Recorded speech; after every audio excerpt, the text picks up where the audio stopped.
থুতু ফেলে দিলেন। যখন আপনার থুতু ফেলে দিয়েছেন, ওই থুতু থেকে এত সুন্দর খুশবু বাবা বার হয়ে আসছে, যেন মুশকে আম্বারের সুগন্ধ বাবা এত ভালো হয় না। মা আমিনার থুতুতে এত খুশবু, সময় সময় যেন হাওয়ার সাথে সাথে তেনার খুশবু গুলো আপনার মক্কা শহরের মধ্যে গলিতে গলিতে চলে যায়। এ মা আমিনা রাদিয়াল্লাহু তাআলা আনহার আদর্শ জীবনে কখনো সূর্যের আলো তিনি দেখতে চান না। হযরতে মা আমিনা রাদিয়াল্লাহু তাআলা আনহা ইনি ছিলেন আমার বিশ্ব নবীর জননী, আমার দয়াল নবীর মা। তাই লেখক বলতে আছেন, জামানা দিওয়ানা ও গো মা আমিনা, জামানা দিওয়ানা ও গো মা আমিনা, তোমার লালের নাই তুলনা মাগো, তোমার লালের নাই তুলনা।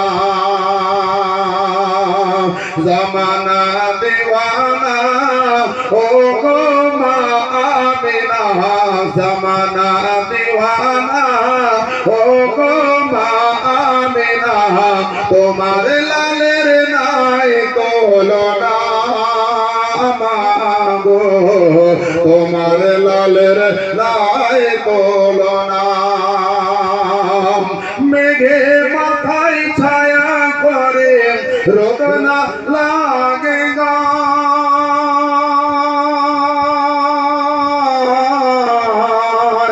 আর গরম মরু পায়ের তলায় শীতল হয়ে যায়। জোরে বলেন একবার, হাত উঁচা করে বলা যাবে না ইয়া রাসূলুল্লাহ। মেঘের মাথায় ছায়া করে রোদ না লাগে গা, আর গরম মরু পায়ের তলায় শীতল হয়ে যায়, মাগো শীতল হয়ে যায়। নোরানি বদনে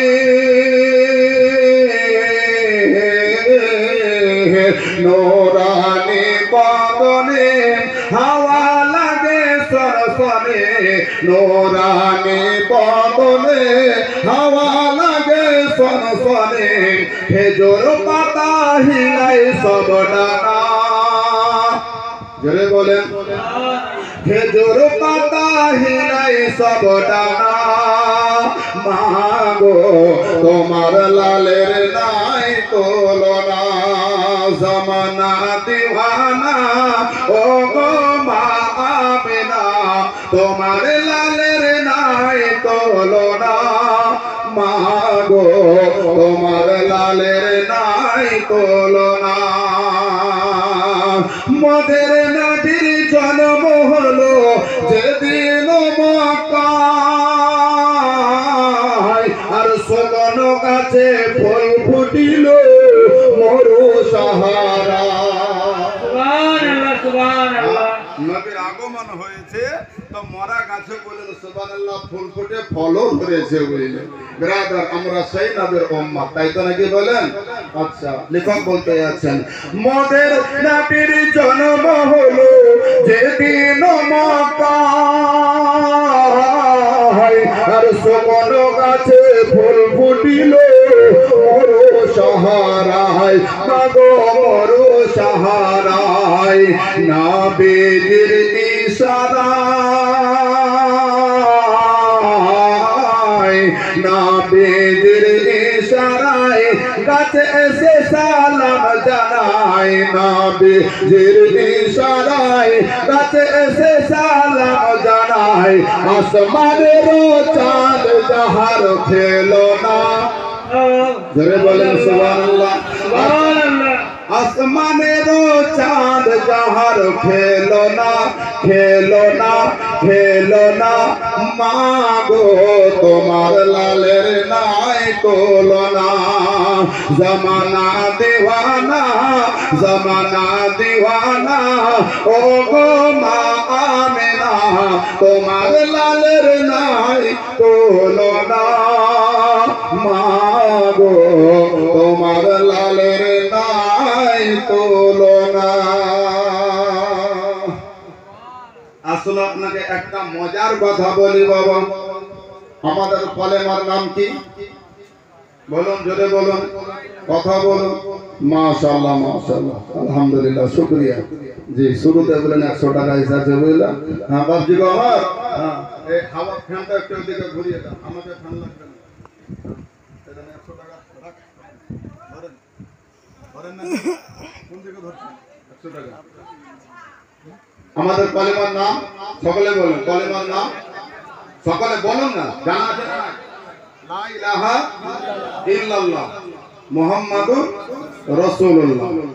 আদম নবীর কালেমা লা ইলাহা ইল্লাল্লাহ, আদম সফিউল্লাহ। মুসা নবীর কালেমা লা ইলাহা ইল্লাল্লাহ, মুসা কালিমুল্লাহ। ঈসা নবীর কালেমা লা ইলাহা ইল্লাল্লাহ, ঈসা রূহুল্লাহ। 1 লক্ষ অথবা 2 লক্ষ 24,000 নবী এবং রাসূল এই ধুলির ধরাতে আল্লাহর তরফ থেকে এসেছেন। আপনার নবী ছাড়া অন্য কোন নবীর কলেমাতে রাসূলুল্লাহ শব্দ আছে? জি, হ্যাঁ, কোন নবীর? হ্যাঁ, 1 লক্ষ মতান্তরে 2 লক্ষ 24,000 নবীর রাসূল এসেছেন। আপনার নবী ছাড়া, আমাদের নবী ছাড়া, আখেরি পয়গম্বর ছাড়া, আমিনার লাল ছাড়া, আব্দুল্লাহর দুলাল ছাড়া, বিশ্ব কায়নাতের মালিকে মুখতার ছাড়া অন্য কোন নবীর কলেমাতে কি লেখা আছে? লা ইলাহা ইল্লাল্লাহ আদম রাসূলুল্লাহ, লা ইলাহা ইল্লাল্লাহ মুসা রাসূলুল্লাহ লেখা আছে? এখনো পর্যন্ত বিশ্বের কোন আলিম এখনো পর্যন্ত প্রমাণ করতে পারেনি, আগামীতে পারবে না। পারার কারণ হলো এই যে আমার নবীকে সমস্ত নবীদের নবী বানা হয়েছে, ধরে বলেন সুবহানাল্লাহ। সমস্ত নবীদের ইমাম বানা হয়েছে, তার কারণ আদম নবী দুনিয়াতে এসেছে, ওনার কালেমা ছিল লা ইলাহা ইল্লাল্লাহ। আদম সফিউল্লাহ ওনার উম্মতদেরকে পড়িয়েছেন, এ আমার উম্মতেরা তোমরা আমার কালেমা পড়ো। কিন্তু আদম নবী আমি আমার কালেমা পড়ি না, আমি ওই নবীর কালেমা পড়ি যে নবীর কালেমা না পড়লে तमाम আসমান জমিন তৈরি হতো। আদম নবী কোন কালেমা পড়েছেন? লা ইলাহা ইল্লাল্লাহ মুহাম্মাদুর রাসূলুল্লাহ। মুসা নবী কালেমা পড়িয়েছেন লা ইলাহা ইল্লাল্লাহ মুসা কালিমুল্লাহ, ওনার উম্মতকে পড়িয়েছেন আর উনি নিজে পড়েছেন লা ইলাহা ইল্লাল্লাহ মুহাম্মাদুর রাসূলুল্লাহ। ব্রাদার, বুঝা গেল বুঝলেন? আদম নবী থেকে শুরু করে নিয়ে ঈসা নবী পর্যন্ত যত নবী রাসূল এসেছেন, আল্লাহ রাব্বুল আলামিন কালেমাতে কাউকে রাসূলুল্লাহ বলে ঘোষণা করেননি, একমাত্র রাসূল না বলে যদি ঘোষণা করেছেন আপনার আমার আকা জাহানের বাদশা কালি কামলিওয়ালা নবী মুহাম্মদ রাসূলুল্লাহ সাল্লাল্লাহু তাআলা আলাইহি ওয়াসাল্লাম। একবার জোরে বলা যাবে না? জি, তাহলে আমরা কত বড় ভাগ্যবান। তাহলে আমাদের আদর্শ কেমন হবে, আমাদের চরিত্র কেমন হবে? আসুন আপনাকে একটু ঝলক দিয়ে বুঝাই। নবীর জন্য, নবীর আদর্শের উপরে সাহাবায়ে রাসূল যারা জীবন পর্যন্ত দিয়েছেন না দেননি? জি, আপনারা জীবন দিয়েছেন বলে সারা বিশ্বের মধ্যে আজকে ইসলাম প্রসারিত হয়েছে। ভালো জিনিসের উপর লোভ সবারই হয়, তাই তো? রাস্তা থেকে সোনা দানা পড়ে থাকতে দেখেন, কিন্তু রাস্তাতে বিভিন্ন ময়লা মাটি পড়ে থাকে। তো ভালো জিনিসের উপরে হিংসা হবে আর ভালো জিনিসের উপরে সকলের লোভ হবে। ইসলাম এমন একটা ধর্ম সারা বিশ্বকে চ্যালেঞ্জ করেছে যে আমি আপনার বিশ্ববাসীকে যে নীতি দিয়েছি, যে আদর্শ দিয়েছি, যে আখলাক দিয়েছি, যে স্বাধীনতা দিয়েছি, যে বৈশিষ্ট্য দিয়েছি, যে শান্তি দিয়েছি, যে ধর্ম দিয়েছি, ইসলাম ছাড়া বিশ্বের আজ পর্যন্ত কোন ধর্ম নিজেকে চ্যালেঞ্জ করতে পারেনি। জোরে বলুন সুবহানাল্লাহ। কাজে আপনি দেখবেন যে আপনার ইসলামের প্রশংসা শুধু মুসলমানের মুখে হয় না, হয় আপনি ইউটিউব খোলেন, ফেসবুক খোলেন, তো কত পাদ্রী আর কত আদ্রী, কত ঠাকুর, কত ব্রাহ্মণ ইসলামের গান গাইতে গাইতে তাদের জীবন চলে গেল। জোরে বলুন সুবহানাল্লাহ। জীবন তো গেল গেল, নবীর শানে তারা না তো পড়তে ব্যস্ত হয়ে গেল। ब्रदर, जे कारण बोला है मोहम्मद खुदा नहीं है मगर खुदा से कभी जुदा नहीं है। अच्छा, तारा जब इस्लामेर বাইরে থেকে ইসলামের এই প্রশংসা করে, তা আমরা ইসলামের মধ্যে থেকে আমরা ইসলামকে কতটুকু জানবো, আমরা ইসলামকে কতখানি বুঝবো, আমরা কোরআনকে কতখানি বুঝবো, আমরা নবীর হাদিসকে কতটুকু জানবো, আমরা নবীর আদর্শকে কতখানি বুঝবো, আমরা কোরআনকে কতটুকু বুঝবো, আল্লাহর ভালোবাসা আমরা কতখানি পাবো।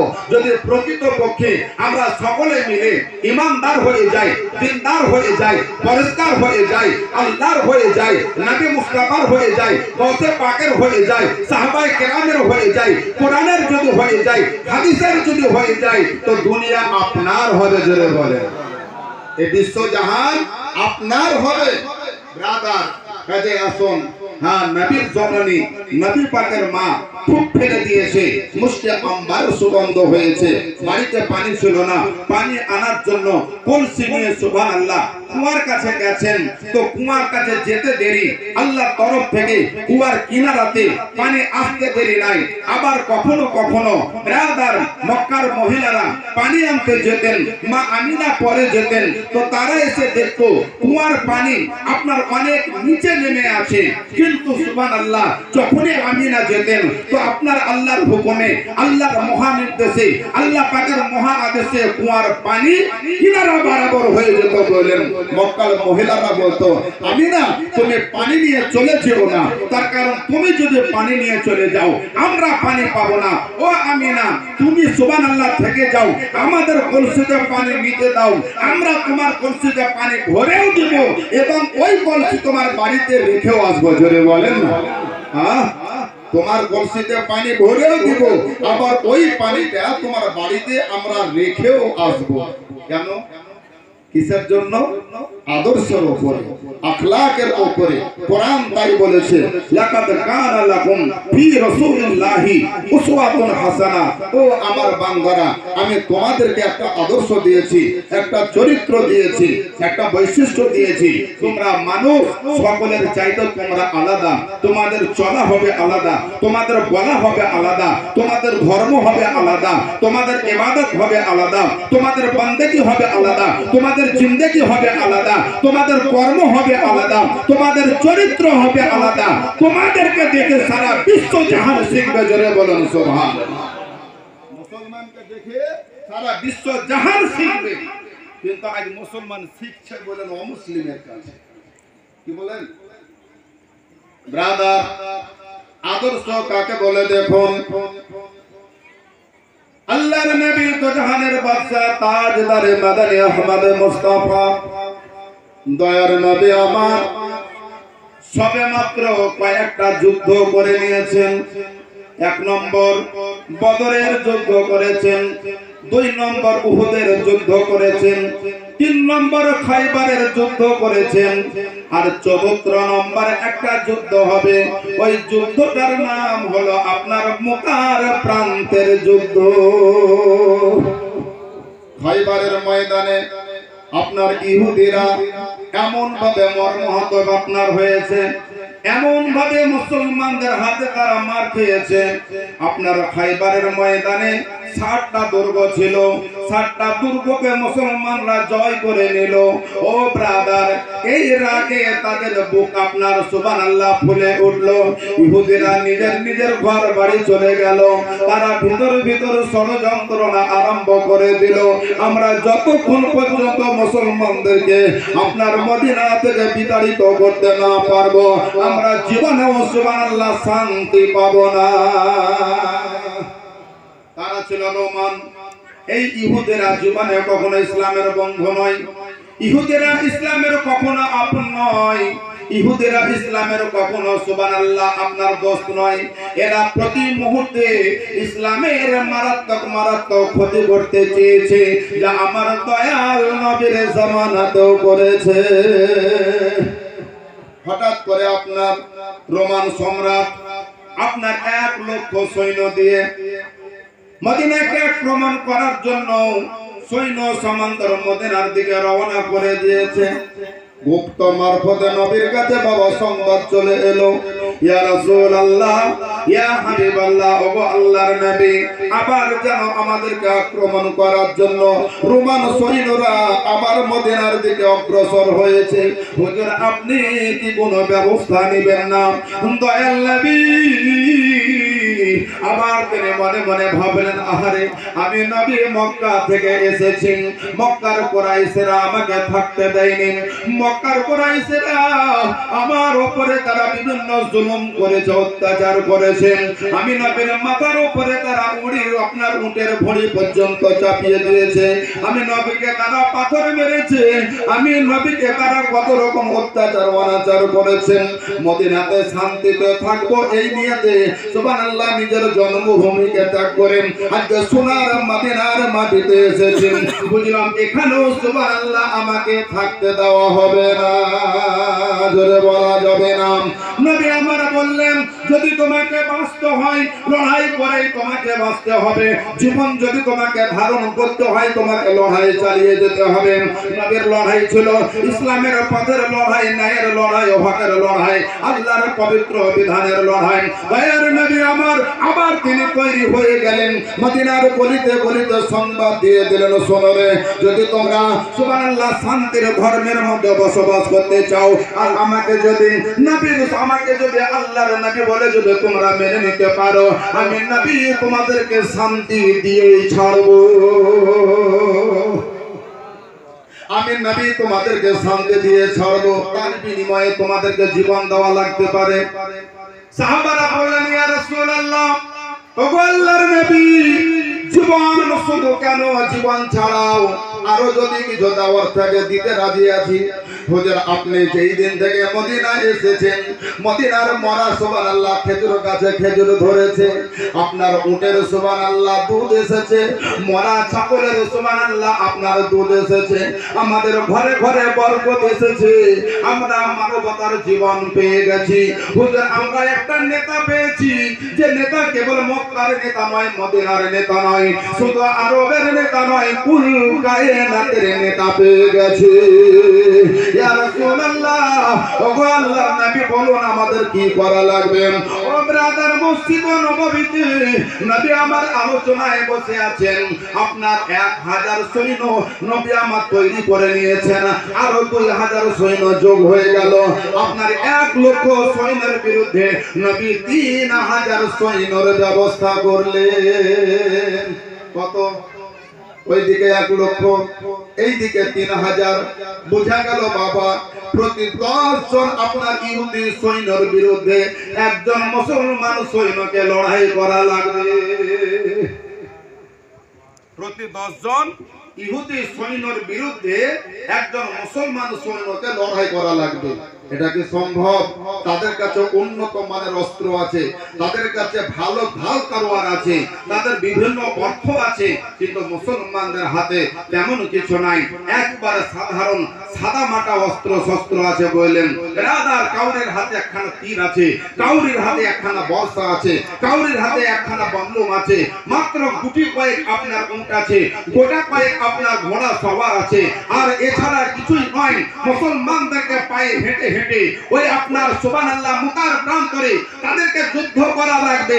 ও ব্রাদার, নবী আমার বললেন, শোনো রে, আমি নবী তোমাদেরকে আমি দোয়া করে ছেড়ে দিচ্ছি, যাও, তোমাদেরকে অস্ত্রের ভয় করতে হবে না, খেজুরের ডাল কেটে নিয়ে এসো। জোরে বলেন, জোরে বলেন, মহব্বতে বলেন, খেজুরের ডাল কেটে নিয়ে এসো। সাহাবারা বাগানে গেলেন, খেজুরের ডাল কেটে আনলেন, ওই ডালগুলিকে নবী আমার নিজের হাতে ধরলেন, নিজের হাতে ধরে দোয়া করে দিয়ে আমার নবী বললেন, সাহাবাগো, এটা তোমাদের চোখে খেজুরের ডাল হতে পারে, কিন্তু ইহুদি নাসারার কাছে সুবহানাল্লাহ এই মারাত্মক সুবহানাল্লাহ তরবারি হয়ে গেছে। এটা তোমাদের চোখে খেজুরের ডাল, আমি নবী তোমাদের এই খেজুরের ডালে দোয়া করেছি। এই খেজুরের ডাল কাউকে যদি একটু ছ্যাঁকাও লাগে, আমি নবী দোয়া করে দিয়েছি, এই খেজুরের ডালে যদি কাউকে একটু ঠোকা লাগে, তারও মরণ নিশ্চিত। বুঝতে পারলেন? এবার আচ্ছা খেজুরের ডাল নবী দোয়া করে দিয়েছেন, এই খেজুরের ডালের যদি এত পাওয়ার হয়, যে ময়দানে সরাসরি আমার নবী মুস্তাফার হাজির হয়েছেন, সেই যুদ্ধের পাওয়ার কত হতে পারে? একবার জোরে বলবেন না? আমার বাবাজি গণ বন্ধুগণ, জালিবাগানের সমস্ত যুবক ভাইরা, এই রাত্রি বেলায় নিজের সুবহানাল্লাহ বাড়ি ঘরে না থেকে আল্লাহর রাসূলের মাহফিলে এসে বসে যান। আমার মায়েরা গো ধীরে ধীরে সুস্থ ভাবে বসে যান। আমার পারে ইন্টারন্যাশনাল একটা বক্তা আছে, জি আমার পরে একটা বক্তা আছে, চিন্তা করবেন না ইনশাআল্লাহ। এমন বক্তা আছে যে ফজরের আজান যদি এখানে শুনতে চাহেন তো চলবে। আপনারা থাকবেন না পালাবেন? যে আছেন তো ফজর পর্যন্ত থাকবেন? ফজর পর্যন্ত দরকার নাই, 2টা পর্যন্ত থাকলেই হবে। একবার জোরে বলেন, মহব্বতে বলেন। খোদার নূরে তৈরি গো আমার মুহাম্মদ রাসূল, তার প্রেমে পরানো আমার রয় যেন মশগুল। আমরা ওই নবীর উম্মত।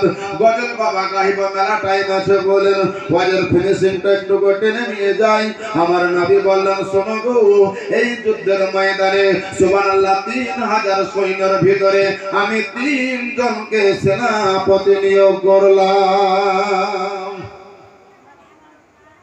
আল্লাহর নবী 3 জনকে সেনাপতি নিয়োগ করলেন। একজনের সেনাপতি হলেন তিনার পালক পুত্র, যিনার নাম হযরত যায়েদ বিন হারিসা রাদিয়াল্লাহু তাআলা আনহু। দ্বিতীয় সেনাপতি তৈরি করলেন আল্লাহর নবীর সুবহানাল্লাহ নিজের চাচাতো ভাই, যিনার নাম হযরত জাফর বিন আবু তালিব রাদিয়াল্লাহু তাআলা আনহু। তৃতীয় সেনাপতি তৈরি করলেন হযরত আব্দুল্লাহ বিন রাওয়াহা রাদিয়াল্লাহু তাআলা আনহু। নবী আমার বলেন, শোনো রে, 3 জন সেনাপতি তোমরা বাড়ি যাও। তোমরা বাড়ি গিয়ে তোমরা তোমাদের বিবি বাচ্চার কাছে তোমরা দেখা সাক্ষাৎ করে আসো, আর জীবনের সালাম তোমরা দিয়ে আসো। হযরত যায়েদ বলতে আছেন, হুজুর আমার বাপ নাই মা নাই। বাপ বলতে আপনি, মা বলতেন আমার মায়েরা। হুজুর আমাকে যেতে হবে। নবী বললেন, না তোমাকে যাওয়া লাগবে না, আমি নবী তোমাকে সুবহানাল্লাহ অনুমতি দিলাম।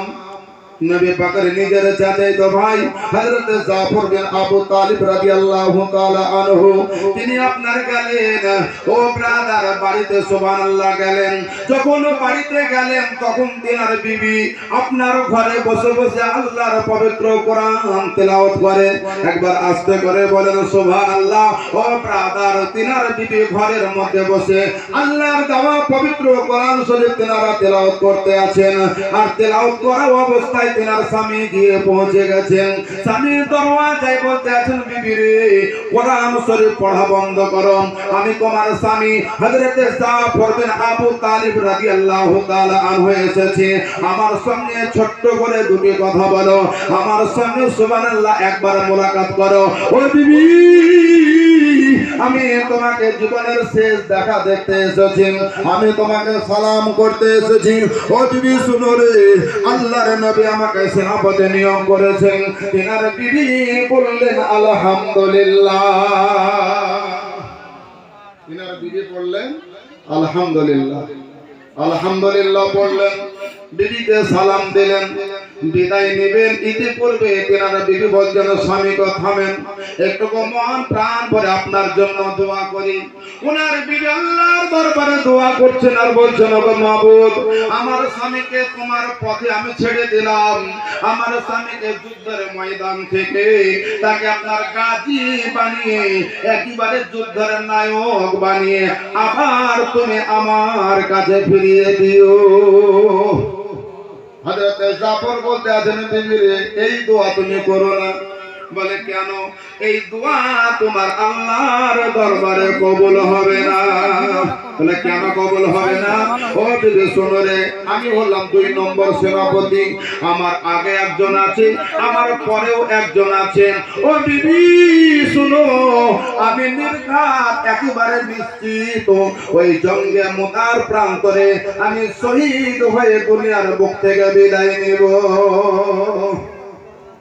বিবির মুখে আর তো বাবা কথা হয় না, তার কারণ তিনার স্বামী বলছেন আমি দুনিয়ার বুক থেকে শহীদ হয়ে যাব। শহীদ যদি আমি হয়ে যাই, ও বিবি শোনো রে, আমি তোমাকে বলে যাচ্ছি, আমি যেই পথে নিজের জীবনটা দিয়ে যাচ্ছি, আমার যে সমস্ত ছেলেরা আছে, আমার ছেলেদেরকেও তুমি আমার পথে সুবহানাল্লাহ পরিচালিত করিও। ছেলেগুলো বুঝে গেছেন তিনার আব্বা জনমের মতো তিনাদের কাছ থেকে বিদায় নিয়ে চলে যাচ্ছেন, আর ফিরে আসবেন না। বিবির সুবহানাল্লাহ চোখের পানিতে যেন বুক ভেসে মহাসমুদ্র তৈরি হয়ে যাচ্ছে। আর ছেলেগুলো বুঝে গেছেন আমার আব্বা জান আর আমাদের কাছে ফিরে আসবেন না। হযরতে জাফর বিন আবু তালিব যুদ্ধের সরঞ্জাম অস্ত্র ঢাল নিয়ে একেবারে সরাসরি তিনি নবীর দিকে রওনা দিয়েছেন। আর বাচ্চাগুলি পেছনে আব্বা আব্বা বলে চিৎকার করে কান্না করে। ওই ছেলেগুলি এমন মায়াবী কণ্ঠে তারা কান্না করে আল্লাহর নবীর সুবহানাল্লাহ আদর্শকে ফলো করে হযরত জাফর বিন আবু তালিব রাদিয়াল্লাহু তাআলা আনহু একটা পারের জন্য তিনি পেছন ফিরে তাকিয়ে দেখলেন না যে কার ছেলে তিনার পেছনে কান্না করেন। ছেলেগুলো বলে আব্বা গো, চলে যখন যাচ্ছ যাও, বাধা তো দিতে পারবো না, তার কারণ আমার জননী যখন তোমাকে বাধা দেয়নি আমরাও বাধা দিতে পারবো না। কিন্তু মনের ভিতরে একটাই দাবি, আমরা জনমের মতো বাপকে হারিয়ে যাচ্ছি, আমরা আমাদের বাপকে এখনো জীবিত দেখতে পাচ্ছি, আমাদের বাবাকে আমরা চোখের সামনে এখনো দেখতে পাচ্ছি, আমার বাবা আমাদের বাবা এখনো জীবিত আছে, কিন্তু জঙ্গে মুতার প্রান্তরে চলে গেলে আর আমাদের বাবা আমাদের কাছে ফিরে আসবে না। আমরা আব্বার হাত ধরে আব্বা বলে ডাকতে পারবো না, আমরা আব্বাকে সুবহানাল্লাহ কোলে উঠতে পারবো না, আব্বার কাছে দৌড়ে গিয়ে আদর করি আমরা যেন আব্বাকে বলতে পারবো না আব্বা গো সুবহানাল্লাহ আমাদেরকে আরবের খরমা দাও, খেজুর দাও, আমরা আব্বার কাছে আব্বার ভালোবাসা পাবো না, আমরা আব্বার কোলে চেপে আমরা বাপের পরশ আমরা আর পাবো না। এই বলতে ছেলেগুলি কান্না করে আর বলে আব্বা জান একটা বার আমাদের দিকে তাকিয়ে দেখুন, আমরা আপনার সন্তান আছি, আমাদের দিকে কি আপনার একটুকু মায়া লাগে না? হযরত জাফর বিন আবু তালিব রাদিয়াল্লাহু তাআলা আনহু তখনও পর্যন্ত ছেলেদের চিৎকারের কান্না শুনতে পাচ্ছেন আর মনে মনে ভাবছেন আল্লাহ গো, একবার যদি পেছন দিকে তাকাই আমার ছোট বাবা ভুলায় পড়ে পড়ে কান্না করে জোরে বলুন সুবহানাল্লাহ। আমার মেজো ছেলে রাস্তায় পাগলের মতো গড়াগড়ি কান্না করে, আমার বড় ছেলে মানে না, তার কারণ আমি আব্বাকে বুঝে গেছি সুবহানাল্লাহ জীবিত অবস্থায় আব্বাকে কেমন করে হারিয়ে দেওয়া যায়। হযরত জাফর বিন আবু তালিব রাদিয়াল্লাহু তাআলা আনহু তখনও পর্যন্ত রাস্তায় চলতে আছেন। তিনার বিবি সুবহানাল্লাহ নিজের ঘর থেকে বার হয়ে বাড়ির আপনার মেন দরওয়াজাতে আপনার দরওয়াজার উপরে হাতটাকে রেখে দিয়ে স্বামীর মৃত্যুর পর তিনি পরিষ্কার দেখতে পাচ্ছেন আমি তিনার বিবি আর আমার চোখের সামনে মৌতের দরওয়াজায় আমার স্বামী হেঁটে যাচ্ছেন, আমার স্বামীকে জীবিত অবস্থায় এইবার জীবন ভরে আমি দেখতে পাচ্ছি, আর আমার স্বামী আমার চোখ থেকে আড়াল হয়ে গেলে পরে আমি আর জীবনে আমার স্বামীকে জিন্দা দেখতে পাবো না, আমার চোখ থেকে আড়াল হয়ে গেলে পরে আমার স্বামীকে আর জিন্দা দেখতে পাবো না। কিন্তু করা যাবে কি, তেনারা তো দুনিয়াকে জয় করার জন্য আসেননি, তেনারা এসেছেন আখিরাতকে কামাই করার জন্য, জোরে বলুন সুবহানাল্লাহ। তেনারা এসেছেন আখিরাতের ভালাইয়ের জন্য, তেনারা এসেছেন ইসলামকে জিন্দা করার জন্য, তেনারা এসেছেন নবীর শানকে উঁচু করার জন্য, তেনারা এসেছেন ইসলামের মানকে বাড়াবার জন্য, তেনারা এসেছেন ইসলামের জন্য নিজের জীবনকে দেওয়ার জন্য, তিনাদের বেঁচে থাকার নাম হলো ইসলাম। জোরে বলুন সুবহানাল্লাহ। আরে যারা বেঁচে আছেন ইসলাম বেঁচে আছে, তিনারা জীবিত আছেন ইসলাম জিন্দা আছেন।